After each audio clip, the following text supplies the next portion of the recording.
नमस्कार, ATN live में आपका स्वागत है और मैं हूं चंदन। आज हम एक नए शख्स से मिलवाएंगे।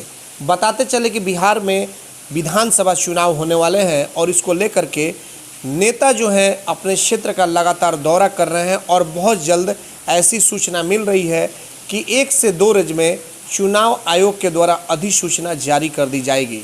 और आज जो हमारे साथ नए मेहमान हैं उनका नाम है जुल्फ़िकार अली भुट्टो साहब। हालांकि जुल्फ़िकार अली भुट्टो साहब कोई नया चेहरा नहीं है, ये गोरियाकोठी विधानसभा क्षेत्र के शेखपुरा गांव के रहने वाले हैं, जिन्होंने पूरे बिहार में एक नई पार्टी का निर्माण किया है और उस पार्टी का नाम है रासजद, यानी कि राष्ट्रवादी समाजवादी जनता दल। इसके पीछे का कारण क्या है नई पार्टी के गठन का? क्योंकि बिहार में मुख्य रूप से अगर देखी जाए तो अभी राजद, जेडीयू और बीजेपी ये 3 दल एक बड़ी पार्टी के तौर पे है, लेकिन कुछ और भी पार्टियां हैं, लोजपा है, तमाम कई पार्टियां हैं। लेकिन जिस तरह से जुल्फ़िकार अली भुट्टो साहब ने एक नई पार्टी का गठन किया है, इसके पीछे का कारण क्या है और क्या ये वाकई में इस बार बिहार विधानसभा चुनाव की सभी सीटों पर अपनी उम्मीदवारी करेंगे, अपने अपने उम्मीदवारों को खड़ा करेंगे, इसको लेकर के हम इनसे बात करते हैं। तो सबसे पहले भुट्टो जी, आपका एटीएन लाइव पे स्वागत है। आप हमारे आवास पर आए हैं, आप सभी मेहमानों का स्वागत करता हूं। भुट्टो साहब, सबसे बड़ी बात यह है कि आपने एक छोटे से शहर यानी कि सीवान जिले का गोरियाकोठी विधानसभा क्षेत्र है और यहाँ के होने के बावजूद आपकी जो सोच है बड़ी सोच हुई और बिहार में एक नई पार्टी का आपने निर्माण किया। तो कौन सी पार्टी का आपने निर्माण किया है और इसके पीछे का मकसद क्या है?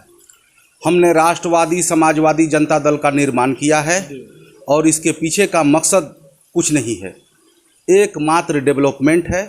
1990 से लेकर 2005 तक लालू जी की सरकार रही बिहार में और 2005 से लेकर 2020 तक नीतीश कुमार जी बिहार के मुख्यमंत्री रहे और इसमें एक भी डेवलपमेंट का काम नहीं हुआ है। युवाओं के रोजगार के लिए कोई काम नहीं हुआ है, पढ़े लिखे नौजवान जो हैं उनके लिए कोई काम नहीं हुआ है। हमारे बिहार में ना पेट्रोकेमिकल लगा, ना फर्टिलाइज़र कंपनी लगी, ना स्टील प्लांट लगा, ना शिक्षा मुफ्त हुआ, ना स्वास्थ्य मुफ्त हुआ, ना किसानों के लिए कोई काम हुआ, ना किसानों को फ्री मुआवजा मिला, ना किसानों के लोन को माफ़ किया गया। अगर किसानों के लोन को भी माफ़ नहीं किया जा रहा है तो इससे बुरी हालत क्या होगी? केंद्र और राज्य सरकार किसान विरोधी है। और अभी बात चल रही है लालू जी के परिवार की, तो उनके परिवार में अब कोई मुख्यमंत्री या डिप्टी सीएम नहीं होगा। आपने सुना होगा कि मुगलिया राज में, मुगल ख़ानदान में आखिरी राजा बहादुर शाह जफर थे, उनके बाद कोई राजा नहीं हुआ उस घर में। वैसे ही लालू जी के परिवार में तेजस्वी यादव आखिरी डिप्टी सीएम थे, अब उस परिवार से कोई डिप्टी सीएम या मुख्यमंत्री नहीं होने वाला है। अच्छा, तो क्या माना जाए कि जो पार्टी का निर्माण आप कर रहे हैं ये पूरी तरह से सेकुलर पार्टी होगी? सेकुलरिज्म के नाम पर हमारे देश में फर्जीवाड़ा चल रहा है। किस सेकुलर की बात कर रहे हैं? किस सामाजिक न्याय की बात कर रहे हैं आप? हमारे देश में कांग्रेस पार्टी को सेकुलर पार्टी कहा जाता है। इसी कांग्रेस पार्टी के राज में हमारे देश में 40,000 दंगे हुए हैं और ये मैं नहीं कह रहा हूँ, सरकार की रिकॉर्ड कर रही, सरकारी रिकॉर्ड है ये। तो कांग्रेस पार्टी सेकुलर है और उसी दंगाई पार्टी से राजद का बिहार में गठबंधन है, तो राजद कहाँ बचा? और राजद की बात है तो राजद कहीं सेकुलर नहीं है और बिहार में कोई समीकरण नहीं है, माई समीकरण पहले ही टूट चुका है। जो लोग आज सरकार बनाने की बात करते हैं कि तेजस्वी यादव की सरकार बनेगी, तो मैं आपको बता देता हूं कि 15 महीना पहले लोकसभा चुनाव हुआ था बिहार में, खाता नहीं खुला था महागठबंधन का, राजद का खाता खुला था? नहीं खुला था। तो इस बार भी राजद की हालत जो होगी आप देख लीजिएगा बिहार में क्या होगा। लेकिन आज भी तो यह माना जाता है कि बिहार में 2 पार्टी बड़ी पार्टी है, बीजेपी और आरजेडी। कहा जाता है कि जेडीयू के कार्यकर्ता नहीं मिल पाएंगे बूथ स्तर तक, क्या वाकई ये सच्चाई है? देखिए, नीतीश कुमार जी अब रिटायरमेंट के करीब आ गए हैं। मुख्यमंत्री जी का एक पहले 2010 में एक भय था, अपराधियों के अंदर, चोरों के अंदर, भ्रष्टाचारियों के अंदर एक भय का माहौल था। लोग डरते थे, अपराधी डरते थे, लेकिन अब उनसे कोई डरता नहीं है। वही तो सवाल है कि आखिर तो फिर किसे लाएंगे आप आरजेडी को लाना नहीं चाहते हैं, मुख्यमंत्री जी को नहीं लाना चाहते हो, तो लाएंगे किसे? मुख्यमंत्री जी को अब सुनाई भी नहीं दे रहा है और ना दिखाई दे रहा है। अगर दिखाई देता तो अपराध का ग्राफ इतना बढ़ता नहीं। और जहाँ तेजस्वी यादव की बात है, ये तो लड़ाई में नहीं रहेंगे।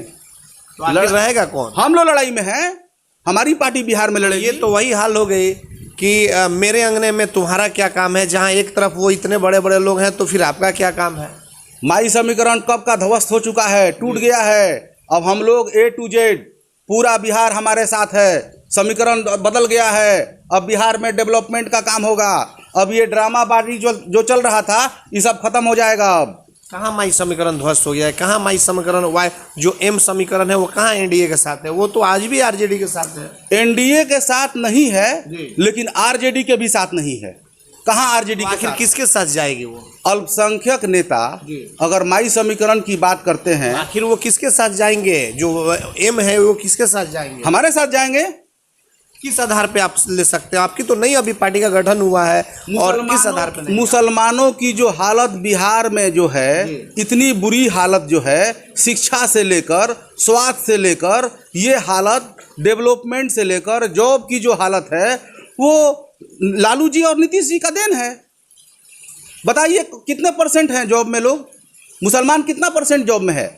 90 से लेकर 2020 तक। इसके अगर इस बार का मोदी जी के सरकार की आंकड़े को देखा जाए, तो कहा जा रहा है कि अल्पसंख्यक वर्ग से कई लोग सिविल सर्विसेज का निकाल चुके हैं, कई जगह निकाल करके। इस तरह का बीजेपी के एक नेता का कहना है। इस तरह की बातों को क्या आपको लग रहा है? वो अपने टैलेंट पे गए हैं। मोदी जी का चुनाव ये नहीं है, ये बिहार विधानसभा चुनाव है।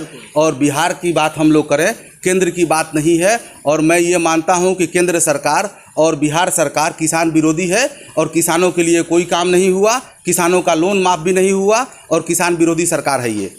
तो क्या जो आप पार्टी का गठन किए हैं, अपने आप को किस तरह का उम्मीदवारी आप अपने आप को वहाँ पे दिखा रहे हैं? हमारे पार्टी में साफ सुथरी क्वालिफाइड लोग उम्मीदवार होंगे। एक भी गुंडा बदमाश क्रिमिनल को टिकट नहीं दिया जाएगा। जो लोग डेवलपमेंट की बात करते हैं, जिनके अंदर एक डेवलपमेंट की सोच है कि बिहार को विकसित किया जाए, नौजवानों को जॉब दिया जाए, नौकरी यहाँ मिले, यहाँ फर्टिलाइजर कंपनी लगे, स्टील प्लांट लगे, यहाँ रिफाइनरी का यूनिट लगे, पेट्रोकेमिकल लगाया जाए, उन्हीं लोगों को टिकट दिया जाएगा। नेतृत्वकर्ता कौन रहेगा आपके दल का? हमारे दल का चेहरा कौन रहेगा? कैप्टन कौन होगा? विधायक दल के मीटिंग में ये फैसला होगा। जब पार्टी हुकूमत में आएगी, चुनाव के बाद विधायक दल का मीटिंग होगा, उसके बाद ये फैसला होगा। तो क्या यह माना जाएगा बिहार की सभी सीटों पर आपकी पार्टी, या फिर किसी के साथ आप भी गठबंधन में चले जाएंगे? 243 सीट पर हमारी पार्टी चुनाव लड़ेगी, और मैं राजद या एनडीए किसी से गठबंधन नहीं करूंगा। हमारी लड़ाई राजद से है नहीं है, राजद लड़ाई में नहीं है। इस बार राजद लड़ाई से कोसों दूर है। हमारी लड़ाई डायरेक्ट भाजपा से है। नीतीश जी भी लड़ाई में नहीं है, इनका वोटे गायब है। वोट कहाँ है इनका? इनको ना सुनाई दे रहा है। भाजपा से है तो भाजपा कहाँ अपना चेहरा मुख्यमंत्री के लिए दिया? वो तो बोल रही है कि हमारा कैप्टन जो है वो मुख्यमंत्री नीतीश कुमार ही है। तो फिर लड़ाई भाजपा से कहाँ? ये तो बिहार का चुनाव है, और जेडीयू के जो है मुख्यमंत्री नीतीश कुमार जी, उन्हें अपना बीजेपी भी नेता मान रही है। तो इसका मतलब कि बीजेपी रिटायर आदमी को नेता मान रही है मुख्यमंत्री। तो फिर वही तो आप ही का सवाल है ना। आपका कहना है कि बीजेपी से लड़ाई, तो बीजेपी लड़ाई कहाँ लड़ रही है? वो तो मुख्यमंत्री को अपना नेता मान रही है। विधानसभा वाइज लड़ाई है भाजपा से।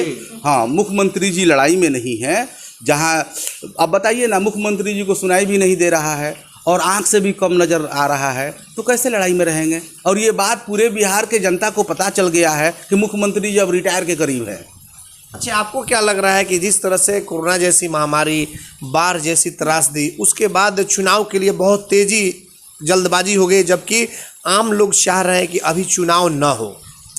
चुनाव अगर नहीं हो तो बिहार के हित में होगा, बिहार के जनता के हित में होगा, देश के हित में होगा।